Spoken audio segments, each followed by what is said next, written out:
Guys, welcome back to today's video. Today is Sunday, March 31st, 2024, and today we're going to be talking about the House Republican Party, members of Congress on Capitol Hill, and major prominent Republicans here who are telling Donald Trump, tamp down the talk of grudges and January 6th. These Republicans are worried that Donald Trump, in all that he is worth in benefiting the Republican Party with his straight-to-people talk, his ability to win over voters in regions of the country the Republicans historically have not been able to do so under John McCain, Mitt Romney, the standard type of Republican, like Paul Ryan type, who we're thinking of, John Boehner, etc. And that, with all of that is there, they worry, too, that he is also the reason why he's equally doing well and why he is equally doing poorly. I think Donald Trump has always been this double-edged sword for the Republican Party, but I think they're so willing now that he is the nominee to take that risk and allow it to be the possibility that he either wins or loses, and that will be entirely under his control. But right now, it looks like they're trying to give him advice, at least telling him to slow down some of the conversations he's having, slow down some of the rhetoric that he's espousing on the campaign trail because it's turning away independent voters.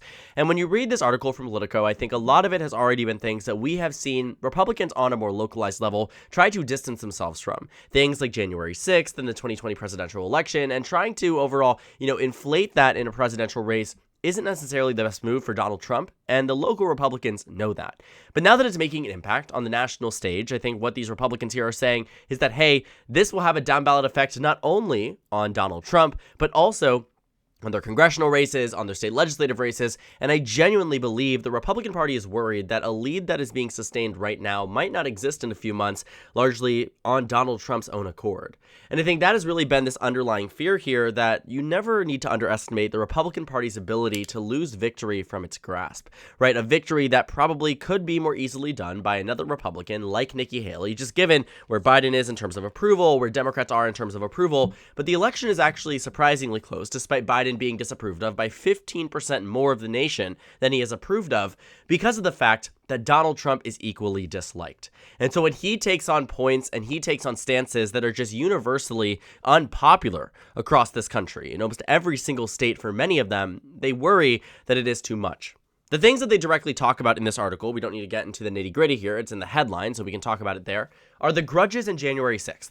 So the grudges essentially here is that he's a retributionist. He wants to get into office and become the president so that way he can go after those who did not overturn the election, go after Republicans who did not support him in his effort to go after the election. And so all of these different factors are at play here. Almost all of it is a major reason why Donald Trump wants to return to the White House.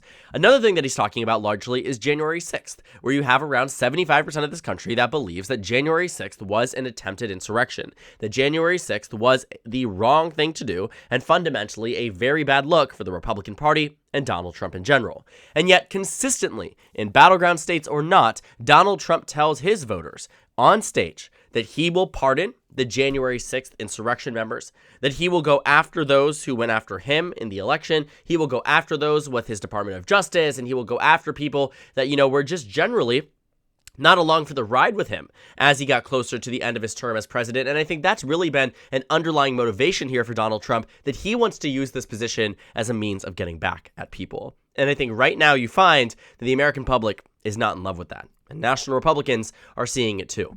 Now, Donald Trump has been making some even more outlandish statements. Most recently on March 6th, he said that 82% of Americans believe the 2020 election was rigged. Now, I genuinely believe that he made up that, entirely on his own. I think that was something that he just decided to come up with on the spot, on the stage in Greensboro, North Carolina, another battleground state here. 82% is far from what the metric actually is.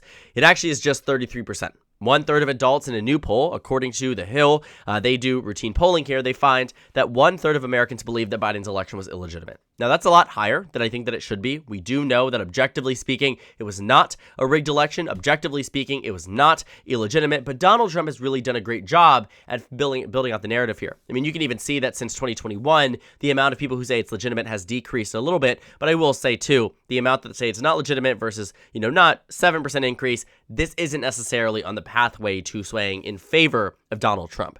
Voters here still very much do not believe that the election was rigged, and Donald Trump really isn't going to change that.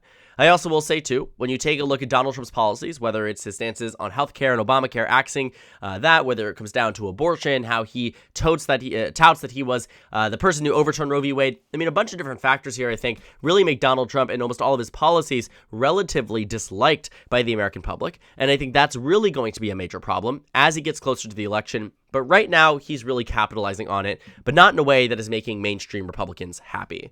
I think a lot of this feels reminiscent of the 2022 midterms, when a lot of them were warning these candidates like Carrie Lake and Blake Masters and the rest of the crew that was the Make America Great Again crowd, like Dr. Oz, that were ushered in under Donald Trump, that, espoused the same talking points and the same rhetoric that Donald Trump did, because they thought that could win, right? They thought that because it was a red year, because it was expected to be this very large midterm in favor of the GOP, that these policy positions would somehow be all of a sudden popular, and they could not be further from the truth.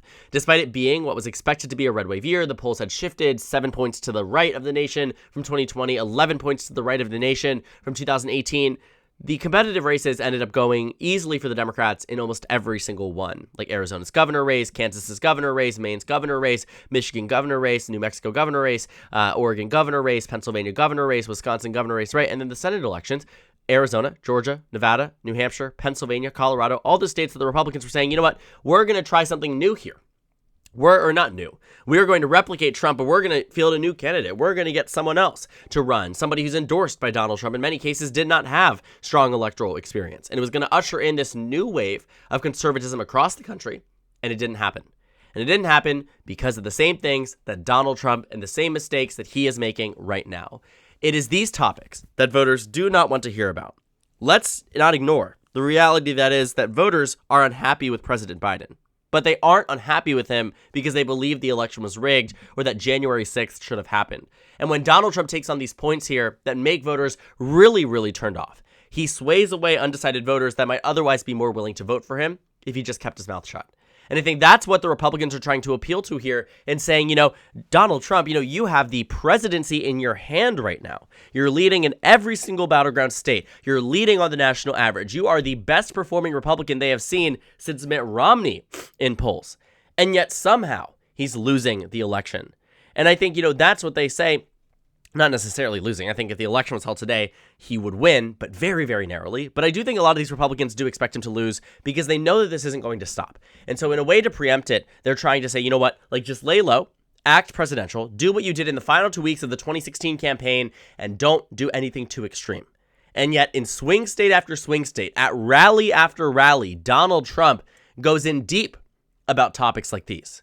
Makes promises and gives the Democratic Party, I'm sorry to say this, but that's absolutely true, gives the Democratic Party some very, very beautiful and strong ammunition that they can use against Donald Trump that is recent. Because one thing I think the Democratic Party was really worried about in this return to the presidency was that they would only be able to attack Donald Trump on his failures and, incorrect actions back in 2020 and during his presidency. But since then, Donald Trump has consistently provided Democrats ammunition, a weapon to be used against him, that I genuinely think could have a detrimental impact on the election, and it could be nobody to blame but Donald Trump. He doesn't need to say these things in states like North Carolina. He doesn't need to go to Greensboro and make all of these comments about the election being stolen or being able to get, January 6thers out of jail. These are not things the median voter cares about, nor do they approve of. And so when you have something that, one, people don't even feel as passionately about it on his side in the independent column. There's no one really in the middle who is really leaning that January 6th should be freed for breaking into the Capitol. I think you don't win anyone else there, too. I also think this just helps Democrats inspire their own base as well. I think it does a double disservice in that you're not winning over any voters. In fact, you're probably pushing away some voters, but that it also turns out a voter base that might otherwise turn out. Right? When Donald Trump goes out there and says, I got rid of Roe versus Wade, that's another thing that these Republicans are worried about. When you take a look at it, too, you find that a lot of Republicans just simply, don't have anxiety about him being the presidential nominee, saying that he could be doing a scorched earth approach and, that could be turning off voters who might otherwise vote for him. I mean, there's so many different things here that Donald Trump, I think, has done right for his party, has been able to win over for his party. But he runs the risk of losing it all because of this extremist ideology, this extremist, positioning and extremist type of campaigning that I think is just so badly orchestrated by somebody who needs to have things correct. He needs to come correct on November 5th, 2024. That is the only way he wins the election. In these next coming months, Donald Trump needs to revert back to a presidential position.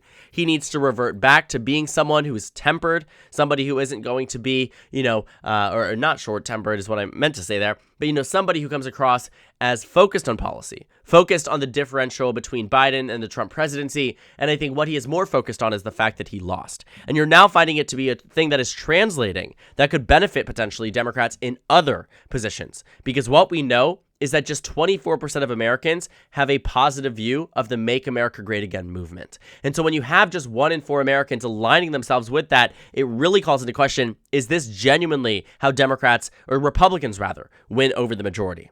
And the answer is probably not. But what he really just needs to do is avoid this. I think Republicans are just simply adopting it because they saw him win the nomination, but that does not make him popular. Winning the nomination is one thing, but evidently Donald Trump can't always win the general election. And the fact is, being a candidate again, as somebody who had lost an election, is almost never a good thing. You've seen it happen very rarely in American history. You very rarely have people who have lost presidential elections, ran again, and won. You have people like, Richard Nixon, who did it, Grover Cleveland did it, but they aren't exactly modern political history figures or modern history. And I will also say, too, times are certainly different. While I don't think it's impossible for Donald Trump to win, in fact, again, I think he would win if the election was held today, I do think there are some serious detrimental impacts of this level of rhetoric, this extremist ideology that I think he is now adapting. As Thomas Massie has put it, a scorched earth approach, an approach that I think would be taking off independent voters, taking off moderate voters that might be anti-Biden, but just can't bring themselves to vote for Trump. And in some cases, too, I think there are Republicans out there that see this as too extreme, even more extreme than it was in 2020. And so when they get to the ballot box, they may not vote for Trump either. Because of what I've started to see from the Nikki Haley camp and members of that party is that they look at Nikki Haley as their one alternative to the Republican nominee for president, the one alternative to Donald Trump. But when she went away, their next alternative wasn't Trump, but was instead Joe Biden. Because it was under this idea here that they could survive 4 years of bad policy, but you cannot survive 4 years of Donald Trump. And that was the problem for these Republican Party members. I think they also saw this as an opportunity to prevent the Make America Great Again crowd from becoming the majority of the party, overwhelmingly so.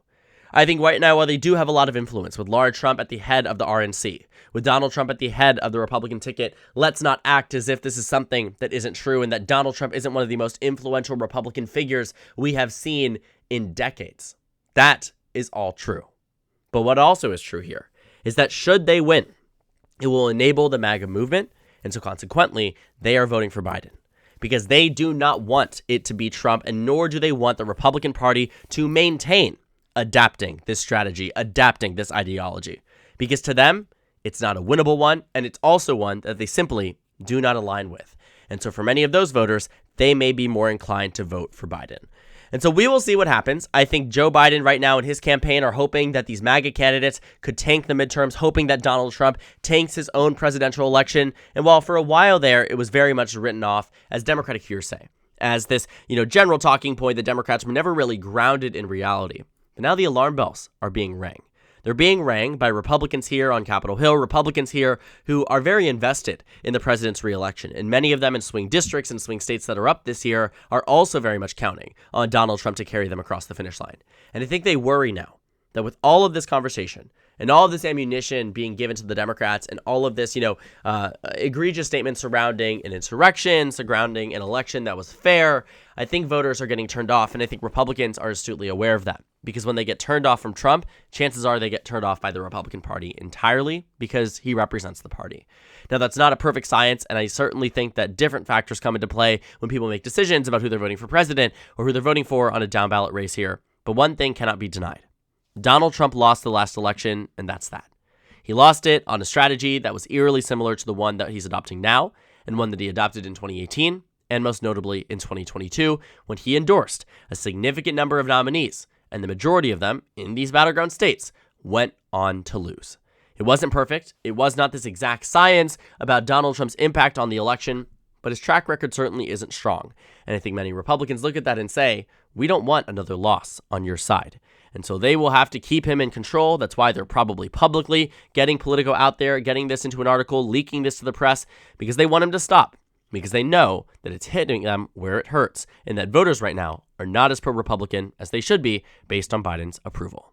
So thank you guys so much for watching this video. Make sure to comment down suggestions below. Subscribe on the left if you haven't already, and check out the Instagram and Twitter. At the bottom left of the screen, there's also a Discord server for you to go ahead and join. On the screen, there's a video you can watch, and then a playlist for my 2024 election analysis videos. Again, thank you guys so much for watching, and I will see you all tomorrow.